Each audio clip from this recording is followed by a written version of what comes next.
I just want to start off by saying thank you so much for having me here today, and that the presentations thus far have been really incredible. And I look forward to the rest of the days of the conference. Having said that, it is my privilege to introduce our keynote speaker for the afternoon, the Honourable Bob Rae, a man that probably needs not a huge introduction because his work and his achievements speak for themselves and are very notable. So the former Premier of Ontario, the previous interim leader of the Liberal Party of Canada, and a lawyer committed to advancing the rights for Indigenous people and their governance and focusing on assisting First Nations communities. So I'm not going to take up any more time, and without further ado, the Honourable Mr. Bob Rae.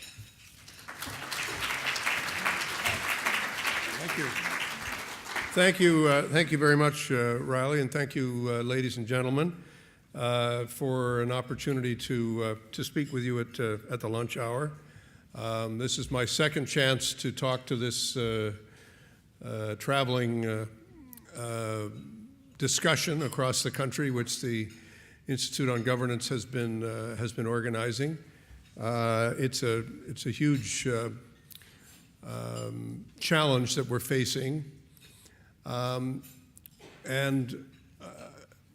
I spent the morning today meeting with a group of officials and political leaders from Myanmar, which, as you may know, is a country that has been under military rule for the last 60 years or so, and has been in the midst of a tremendous violent civil war in which over 1 million people have been killed in the last 40 years, and is now trying to create a peace process that will also draft a new constitution. And in the process of this discussion this morning, and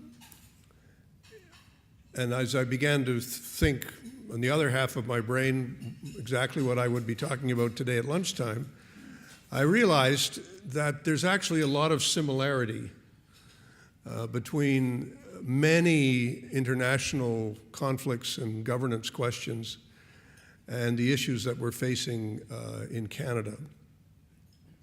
And without getting too kind of fancy pants about it all, I just think that we need to situate the current discussion and debate about governance and the meaning of self-government and the institutions of self-government. We need to understand that this debate is happening in much the same way as over the last 40 years debates have been taking place in many, many different parts of the world, having to do with the consequences of empire and the end of empire and the emergence of self-government. And we're actually just at the early stages of beginning to understand to what extent we're talking in very specific terms, in very practical terms, about a process of discussion and negotiation which places Indigenous governments on an equal basis with other governments in Canada. And it's about this concept of equal governance that I want to talk to you today, because I think we need to rethink, and I think particularly governments, both crowns, both the provincial crown and the federal crown, need to be thinking again about how provinces and the federal Canada are actually governed, because I think much of what we're dealing with are the consequences of a colonial government that has never been able to restructure itself. And a lot of the institutions that we're dealing with are unable to respond to the needs of the people, and we have many of the consequences of that we're dealing with today. The second thing I want to say by way of opening is that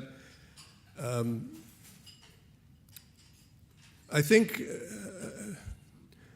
that the political structures in this country have now had to admit to the mistakes of the past. But I want to suggest that many of the mistakes of the present are a continuation of the mistakes of the past.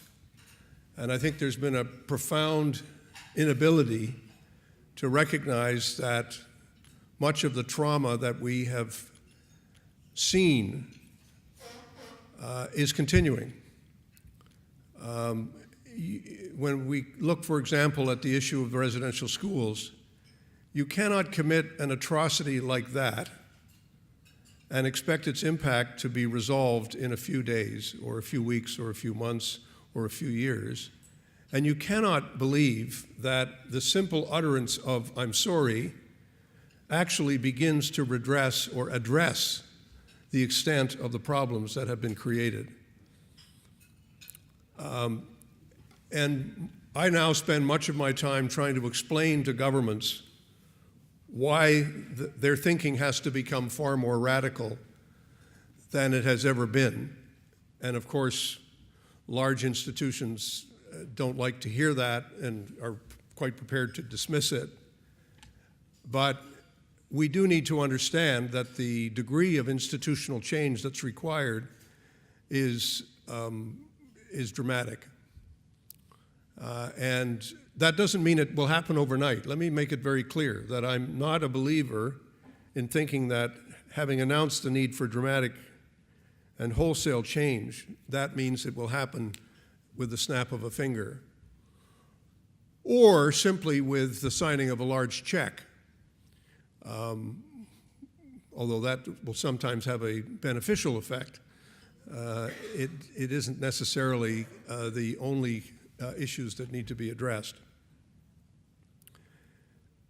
And finally, I want to say that for those of you who are skeptical about the ability of governments to actually make these things happen, I would say there's lots of examples, including one very recent one, where governments have shown a great deal of discipline and focus in trying to address what they perceive to be an urgent problem. For example, the federal government is having to address a rather significant political change in the United States whose consequences we can't fully yet understand and whose reasoning we don't necessarily understand at all, but we do know that it could have a very significant impact on our country.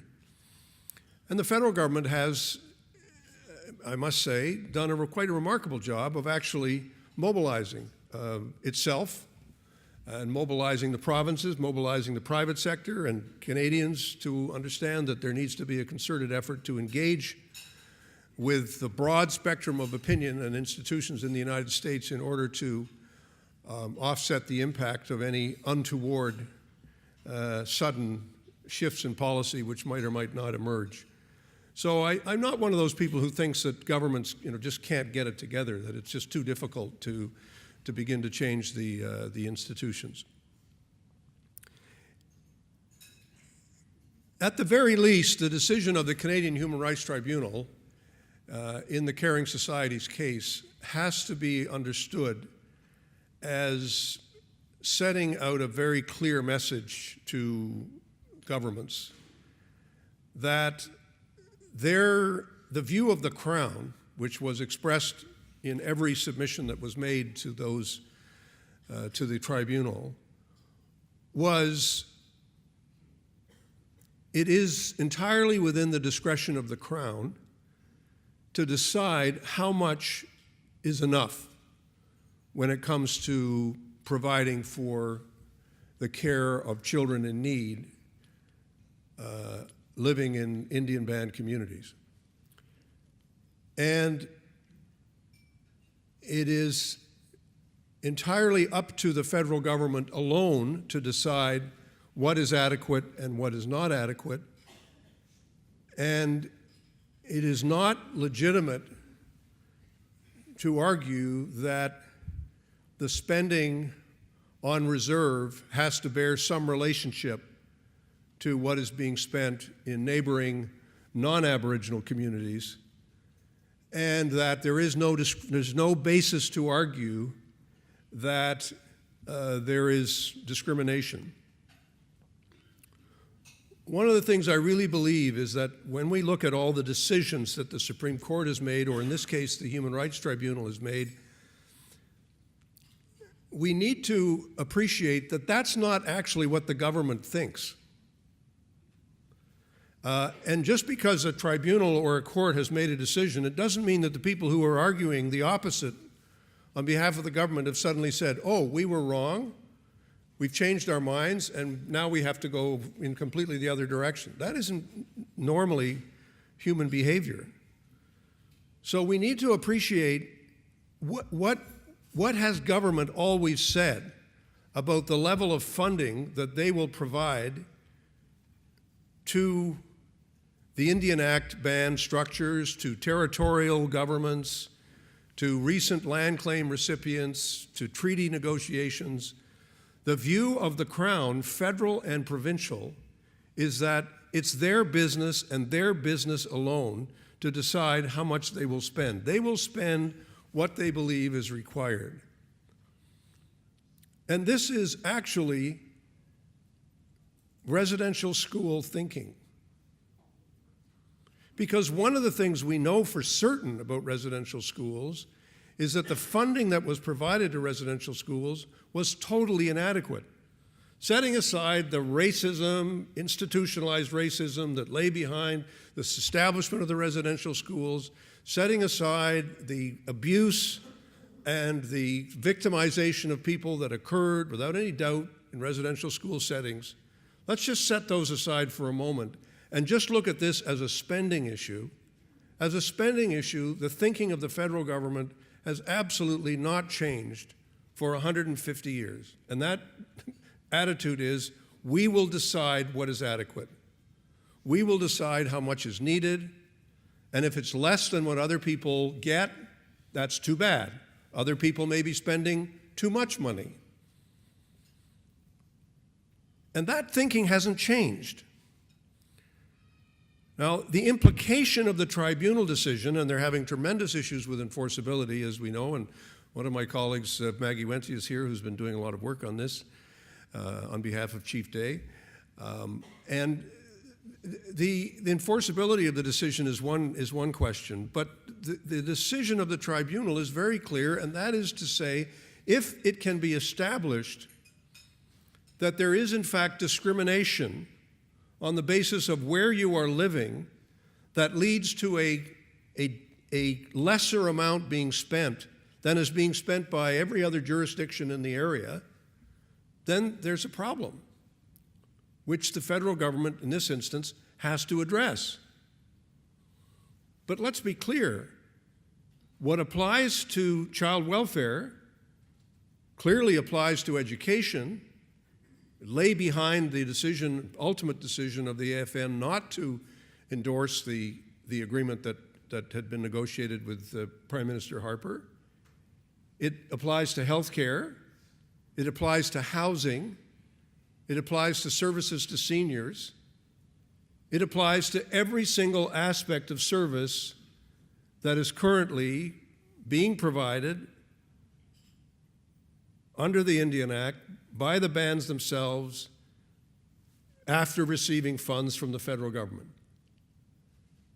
And I think Canadians need to appreciate that what this one tribunal has said, and what I believe any court will now have a hard time saying opposite, is that we are right now witnessing a situation where governments are systematically discriminating against Canadians who live on reserves, and we have governments who continue to say that how much they spend is entirely up to them.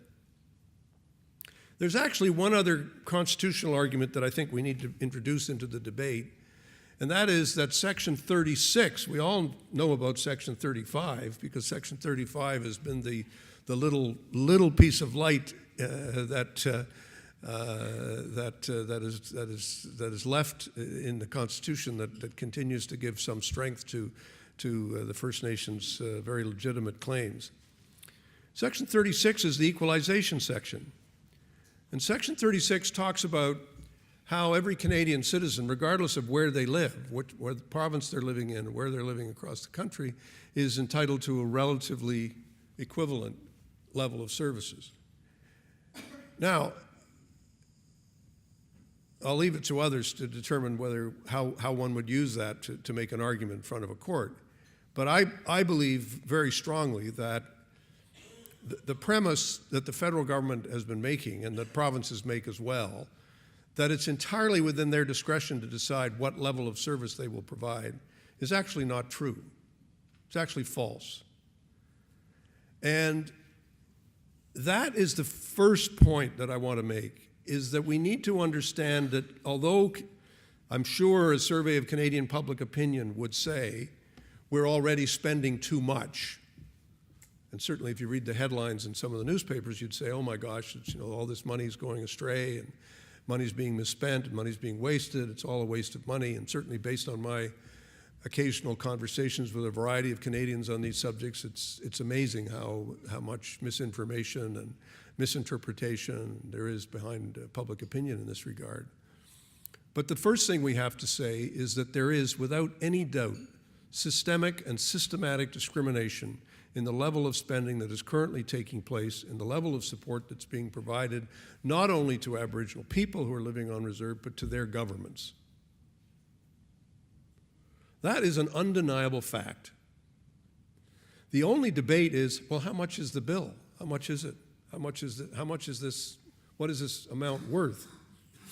And I'm glad to say that I understand that Kevin Page, who used to be the parliamentary budget officer, is actually starting to do some work in this area. And I was talking to one of his assistants the other day saying, well, this is vital work because we need to understand where is the money, where's the money flowing, and why isn't it flowing, and how is it flowing, and where is it going, how is it done? If you look at the fiscal relations between the federal government and the provinces, there is of course, and some of you will know, I was a premier, so I know what it's like to argue with the federal government about money. But there is a recognition in the federal government that in dealing with the provinces, you're dealing with another elected government that has its own responsibilities, and that while that government may complain from time to time that health transfers are not enough or what other things, there is a legitimacy to the debate. There is a recognition that, yes, we understand there's a problem. We can show how federal funding has gone down, healthcare being one of the most notable examples. The federal government enticed the provinces into healthcare in 1968 on the basis of 50-50 spending. That was the offer on the table. And one of my predecessors, John Robarts, who was the premier at the time, said this is a Machiavellian plot because they'll give us the money and then they'll walk away. And although, as a New Democrat at the time, I did not agree with Premier Robarts, as a subsequent premier, I'd have to say he was absolutely right because we know what happened. 50-50 became established programs financing. Established programs financing said the federal government will decide every 5 years how much it's going to spend. And then, of course, what do you know? The amounts kept on declining dramatically until Mr. Martin, who's had a pile of money in his pockets, came in and said, okay, we'll start spending again. And, of course, now the argument has been resumed.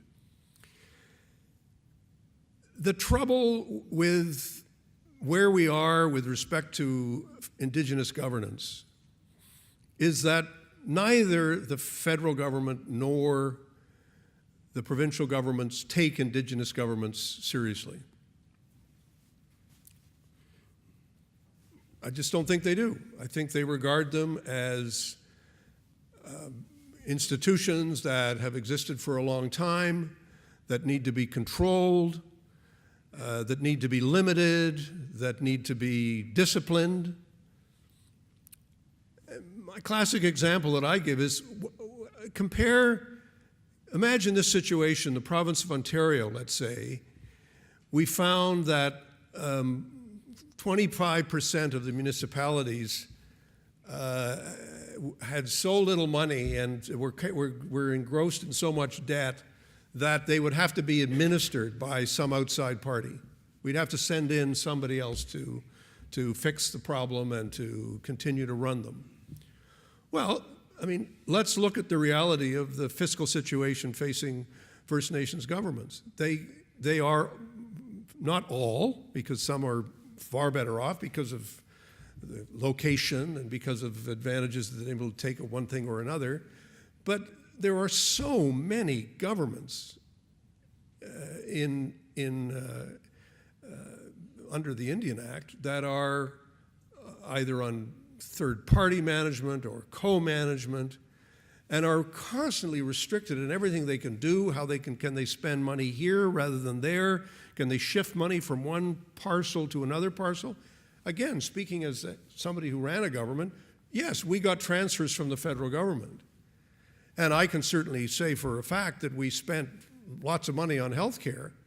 But if you say to me, did you ever consider what the federal names of the transfers was in deciding how you were going to spend your money? I'd say absolutely not. And no provincial government did.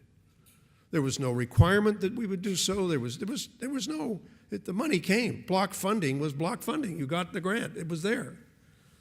Not true for every kind of funding, but certainly for block funding like that was absolutely true. There are no federal or provincial transfers to First Nations that are made on a similar basis. Sorry, one exception, the casino money. And of course, my good friend Melody Morrison is here. She'll know it. I take some pride.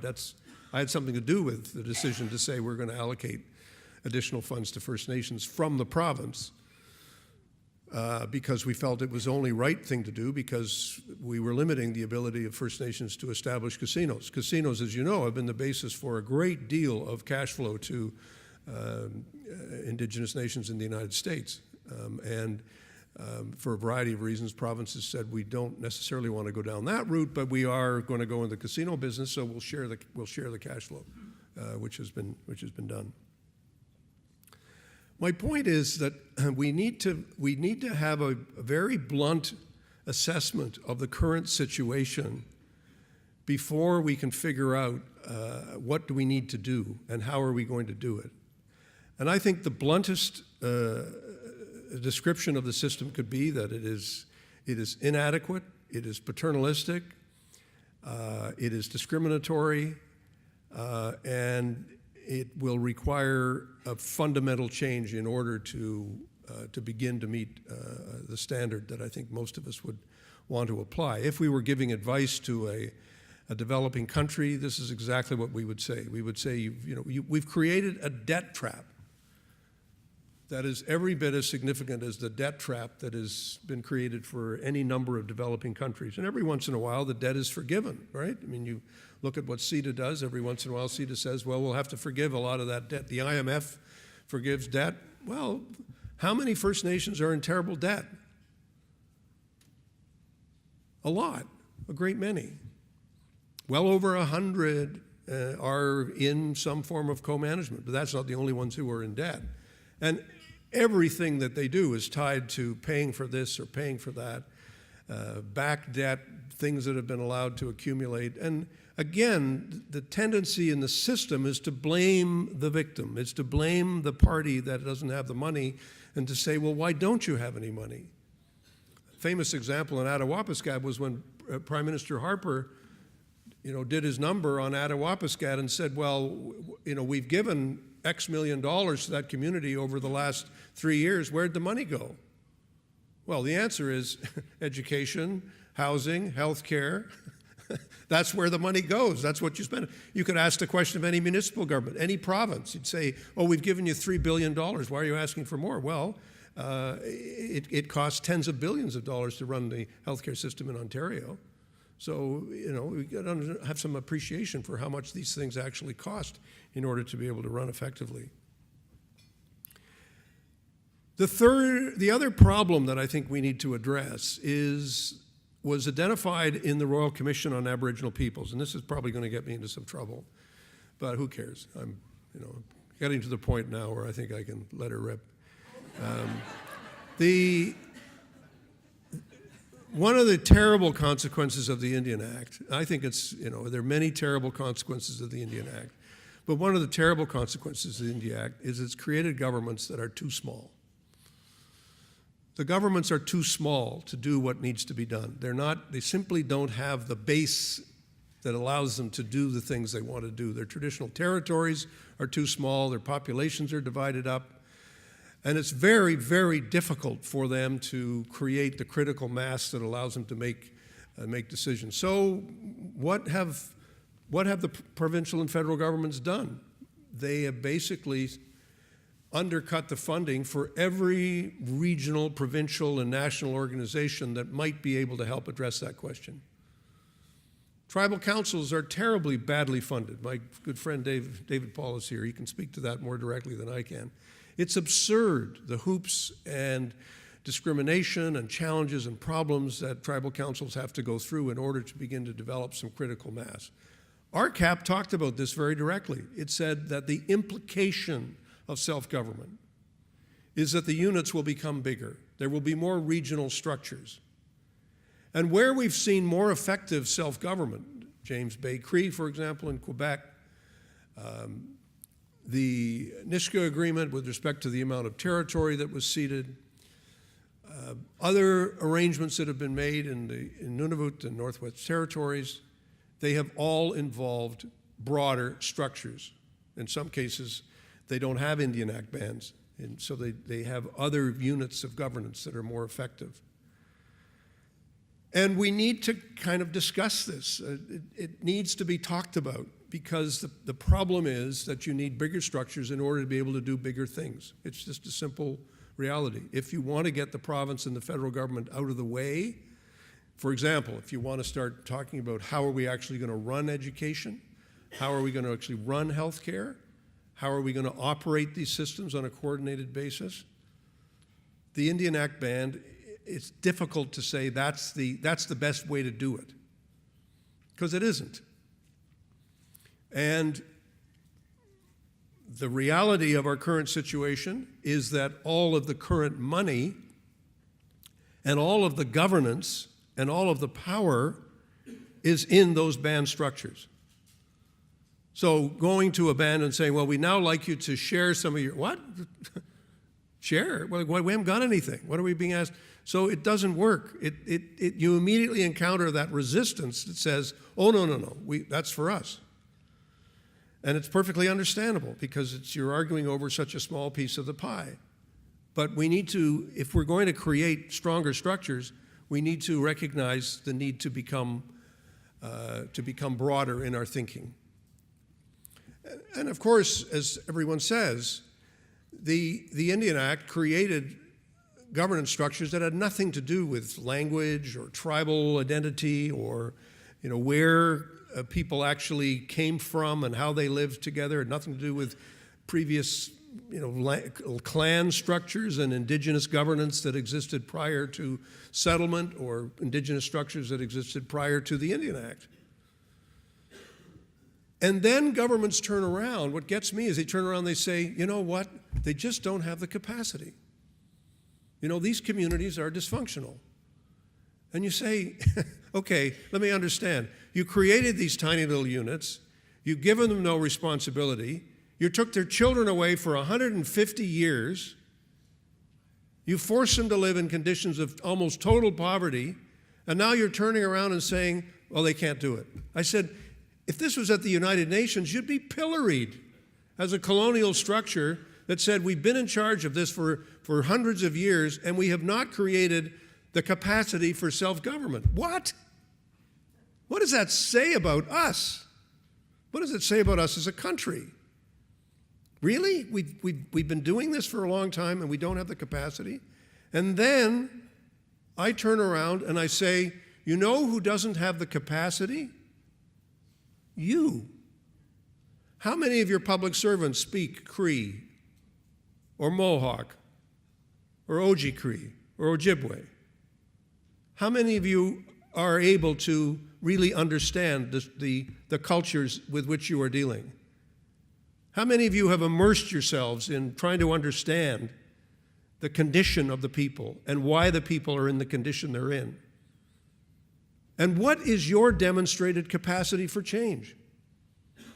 How have you shown a single moment when you've said, yes, we're prepared to really devolve, not just make-believe devolve, but really devolve power, authority, money, jurisdiction, and land, and say, now we're ready to talk? The answer is, you haven't. You don't have the capacity. So when I get asked, is there a capacity issue? I'll say, yeah, there is. But why is it there? And that's the first question. Who's responsible for a capacity issue? And the second question is, and everybody has a capacity problem.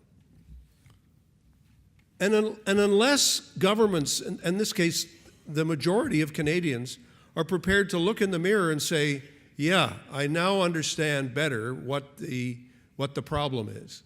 And now the question is, how do we fix it? So that's really where I want to close. The question is, how do we go forward? I think it was Murray Sinclair who said, you know, the truth will set you free, but first it will really piss you off. And he's absolutely right when he says that. And the second thing is we need to understand that reconciliation actually means something. Reconciliation is, and I say this with the greatest of respect, it's not about putting a blanket on. It's not about saying, I'm sorry. It's not about putting your hand on your heart and saying, gee, that's terrible. It is about those things, but it's not just about those things. Symbolic gestures of reconciliation are important, but they are not enough. They are simply not enough. It is going to cost us a lot of money and a lot of willingness to change in order to create equal governance. We're not going to move to equal governance unless we've figured that out. And let me remind everybody that self-government has been on the table publicly and aggressively in this country since the White Paper debate started in 1969. The White Paper debate created a reaction from among First Nations that generated the beginning of the self-government debate. It then became, after Calder, it then became the basis for land claims discussions. But the treaty provinces were all excluded from that. Self-government was back on the table in all of the negotiations that took place between 1982 and 1987. And that foundered and went nowhere. Meach collapsed. Charlottetown comes back. Self-government was at the center of the Aboriginal section. My friend Ovid is here, and he and I will have memories of the self-government discussions that we had. And we got wording on self-government into Charlottetown. That went down. No province moved forward.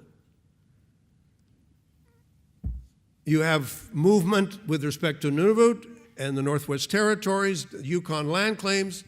We have land claims discussions and some discussions taking place in Labrador.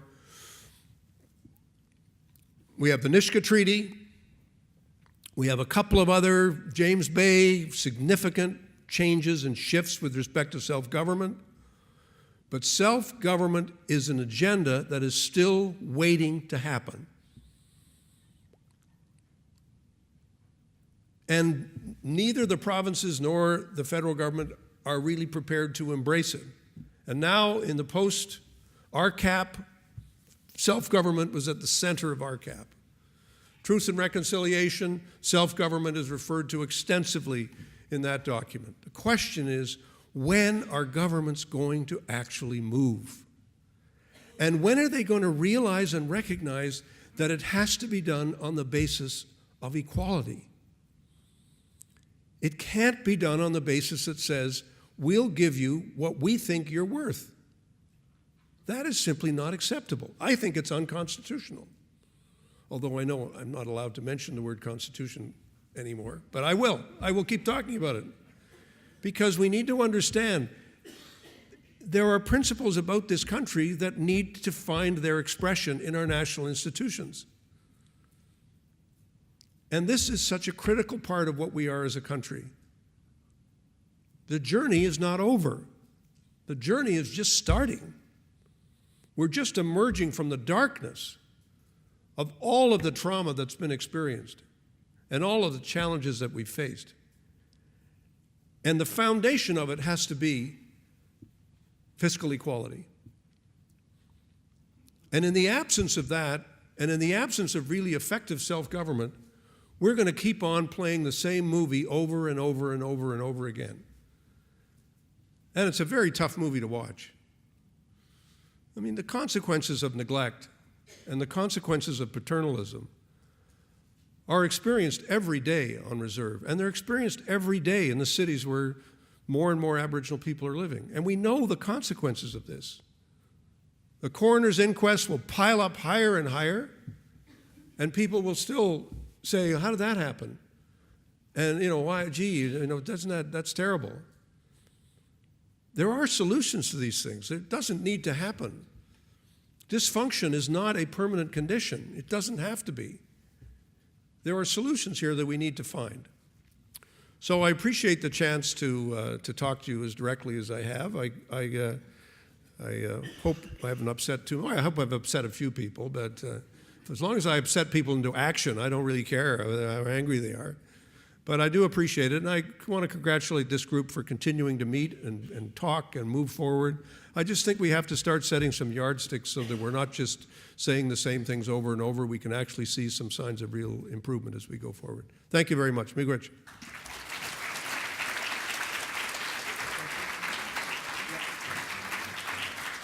There's been a request, instruction from Dan. I should take some questions. So if there are any questions, I'm happy to answer.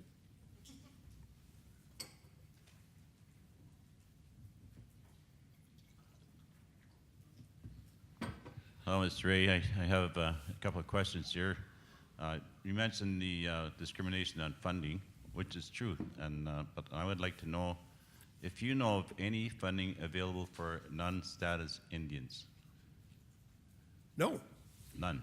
That's the problem. No one takes responsibility for non-status. That issue's never been resolved between the province and the federal government. We know the wording of the Constitution.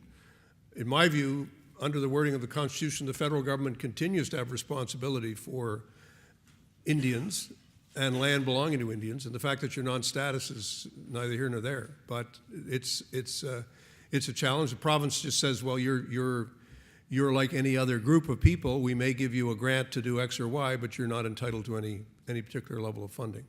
Yeah, it seems like there's a lot of Aboriginal people or Indigenous people slipping between the cracks. Yes. Like, you just mentioned the off-reserve people living in the cities, and I don't know if they have any funding mechanism for them, but my wife is a status off-reserve, and she has no funding whatsoever from the reserves. And I don't think it's their fault. I know I have a lot of family who live on reserve if I'm not in status myself. But it seems to me that there's a lot of people falling through the cracks.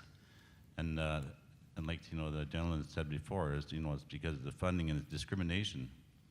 And as far as the one more question I'd like to ask you, on the Daniels decision, it said the federal government has the fiduciary responsibility for the Indians. Before, it used to be sort of like a football field, the province and the Indians, or the province and the feds saying, well, it's your responsibility, back and forth. But because the Supreme Court decision said it's the federal responsibility, I'm wondering how the province, do they still have responsibility for the Indigenous peoples also, or is that all federal? No, I think, in fact, the province has a responsibility. There's many different decisions. One important decision was recently given by the Supreme Court of Canada, which was not a particularly great decision from the perspective of First Nations, but the one thing it did say is that the Crown is the Crown is the Crown. So the province is the Crown, and the federal government is the Crown, and the province has a responsibility. The honor of the Crown applies to the province as much as it applies to the federal government. But the off-reserve question is really critical because the number of off-reserve people is going to continue to grow. And again, I get into trouble when I say this. A lot of leaders don't like me hear me say it, but it's true.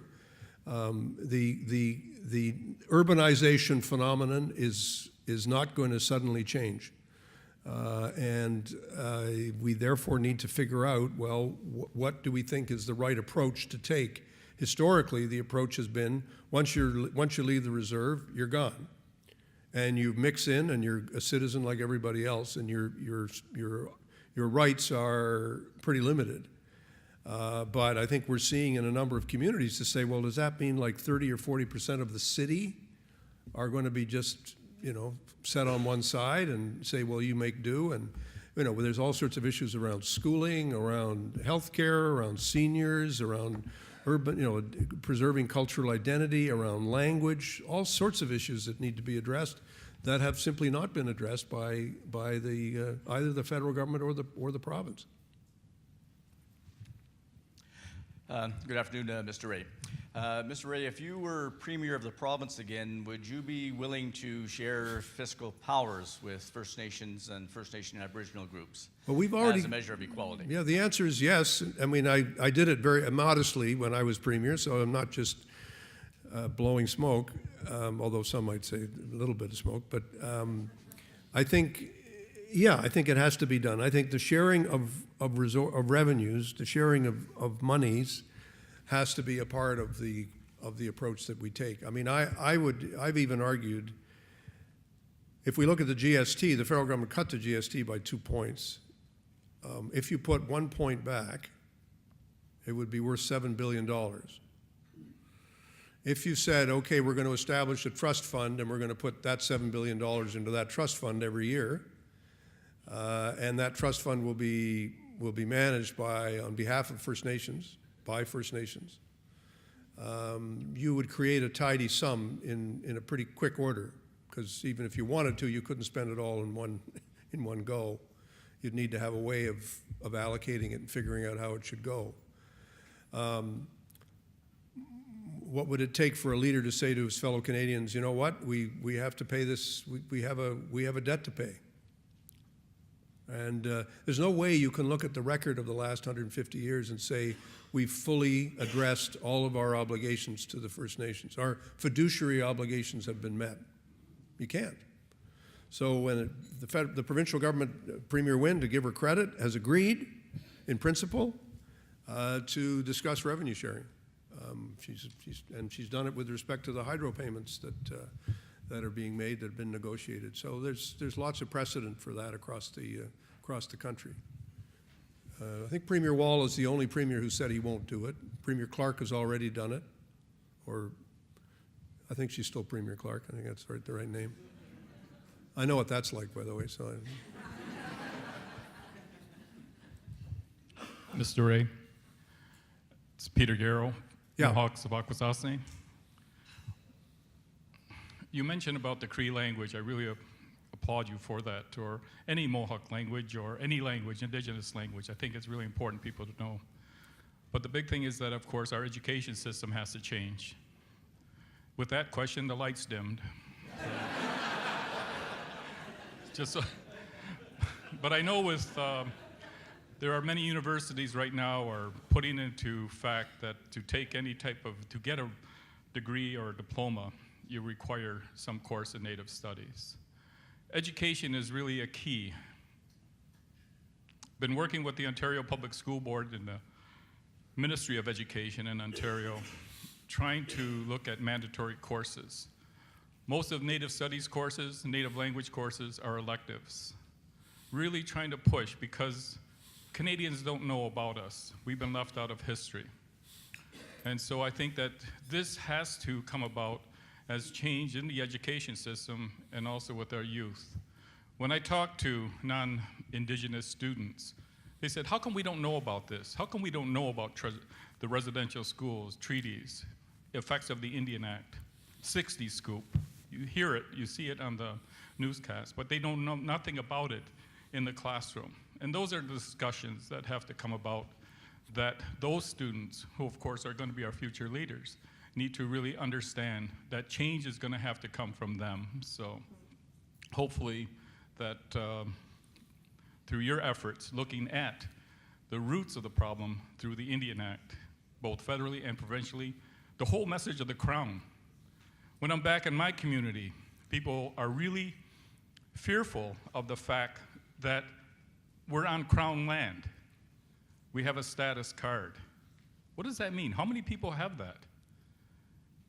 And we have to be part of the equation. We have to be part of the solution. But I really firmly believe it's through the education system and the education, not just our youth, but all Canadian youth. I would agree. I just endorse everything you've said. I think it's absolutely right. I think it's a very, very good point. Yeah, but my lights went out when I spoke. I know. Thank Well, you. You shot the lights out, and that's a good thing. That was a shot across the bow, Peter. I'm always fascinated by the definition of fiduciary responsibility when it talks about the relationship between the beneficiary and trustees. I'm part of a IBA agreement holder collective of communities in British Columbia, and it's just bewildering me that this notion hasn't changed.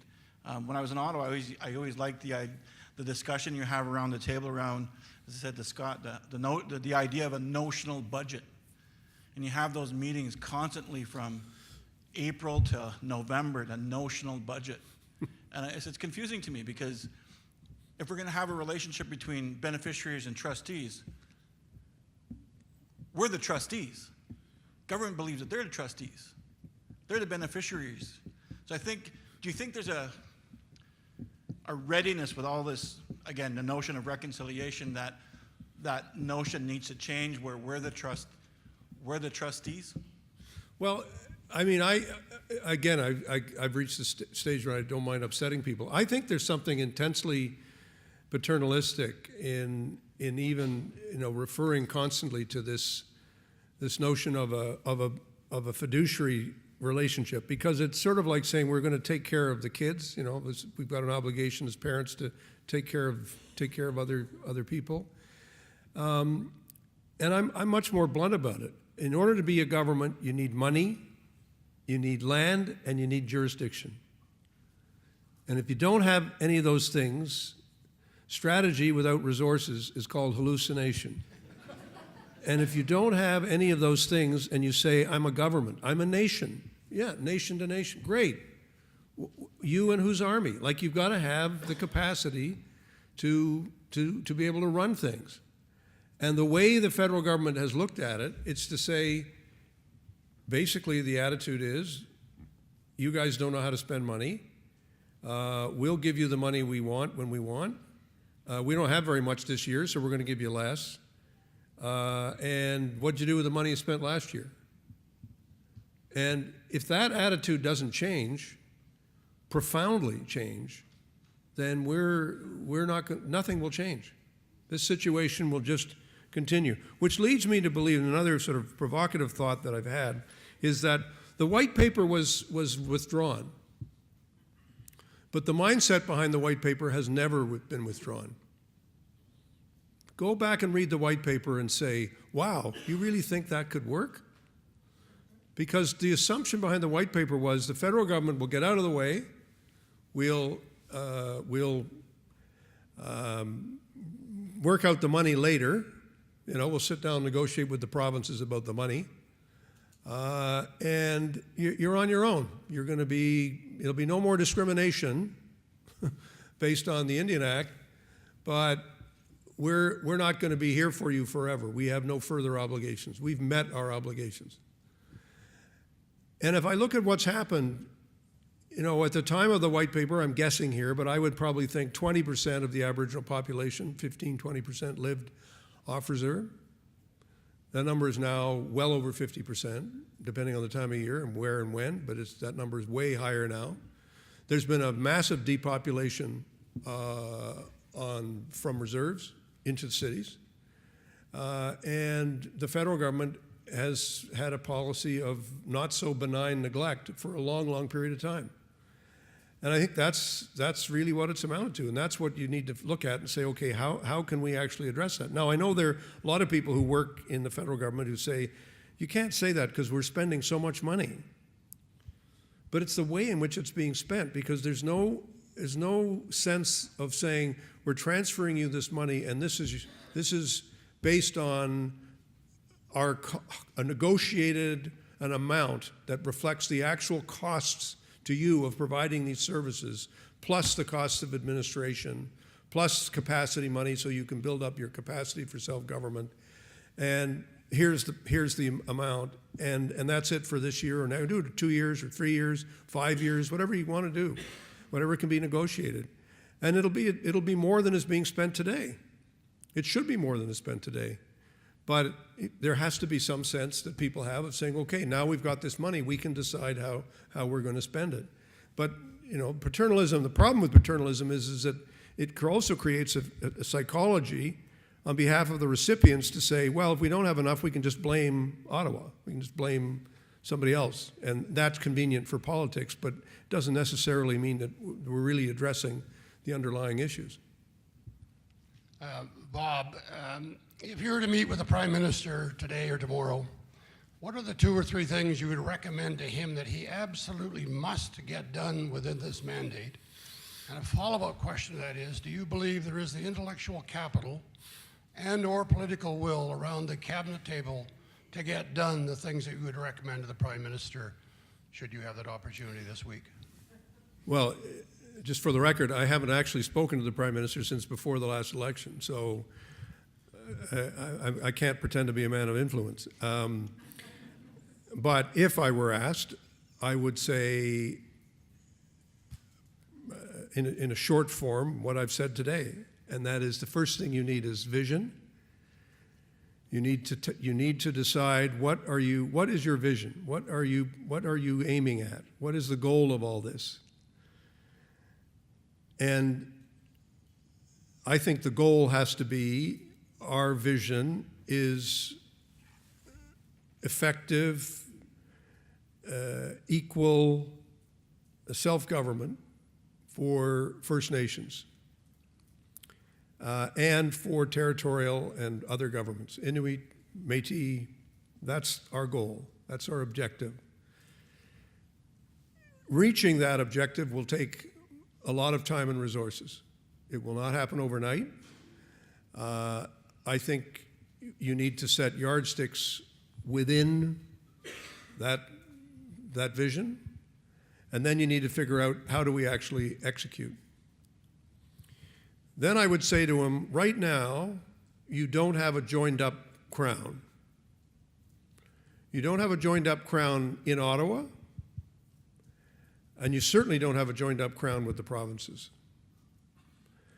A joined-up crown in Ottawa would mean, and I see Wayne Waters is here, he knows more about this than I would ever know, is to say all the institutions of government have to be brought together. The spending departments, health and INAC, have to be working with Treasury Board and Finance, and there has to be a real understanding led by the Prime Minister or by his designate that says, how are we going to actually get this done not within one mandate, because it won't all be done within one mandate. It's going to take a long time to get it done. But how do we establish the yardsticks in negotiation with the First Nations that allow us to say, here's the goal, here's how we're going to get there.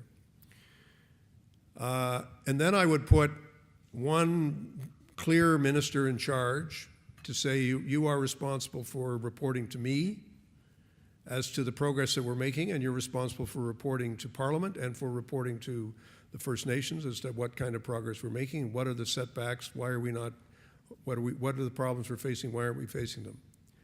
Once you've got your own act together in Ottawa, you can then go to provinces, or a willing province, or 2 provinces, or however many provinces, and say, this is what we want to do. Do you really think you can run Attawapiskat from Toronto? Or do we need to create some other institutions of government that will allow it to flow? Now, my own view is, based on my experience, is that you need something that's at least brings at least 8 or 9 communities together and say, okay, here's a structure here that we want to work with, and this is how we want to do it. The problem with government is that And a lot of it's driven by a political agenda. So one prime minister or premier will say, you know what I really care about? Water.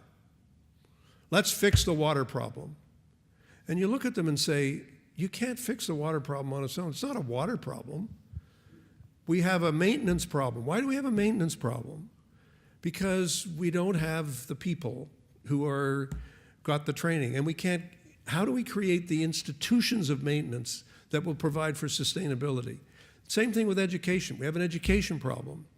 We have a housing problem. You say, these are all symptoms of a bigger problem. And the problem is an absence of effective institutions of governance. And that's why you've got to go back to the issue of governance as the key to moving on all of the other items that get somebody very agitated. And as much as possible, you have to take it out of politics. You have to engage in a process that actually commits Parliament to act. And so when another government comes in, which it will one day, I don't know when, but they always do, you say, okay, here's the Crown's commitment. It's not just one Prime Minister's commitment, it's the Crown's commitment. We're gonna meet it. I mean, think of the wasted energy that went into the Kelowna discussions. For a year, they had the provinces and the federal government together. They came up with a plan. The plan was accepted. The plan was budgeted for, and then another government comes in and says, "Well, that was interesting. Forget it. We don't want to do that." I mean, that's an incredible waste of time and effort, and creates huge mistrust and bad faith. So that's what I would tell them, and in fact, with your permission, that's what I would tell them in a memo, and just say, this is what you got to do. Why aren't you doing it? Which will be greeted with the same level of support as my comments about the Constitution last week, I suspect. One last quick question, and then we're going to take a 5-minute break, and we'll start our first panel. I just want to know, who is the Crown? You mentioned the Crown over and over again. Is the Crown the federal government, or is it England?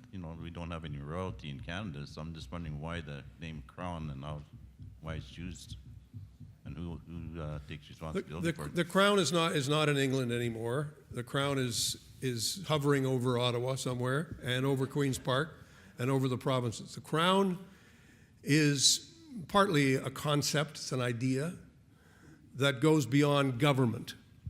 It is the government, but it's more than just the government, because it's a sense of the permanency of government in its relationship with First Nations.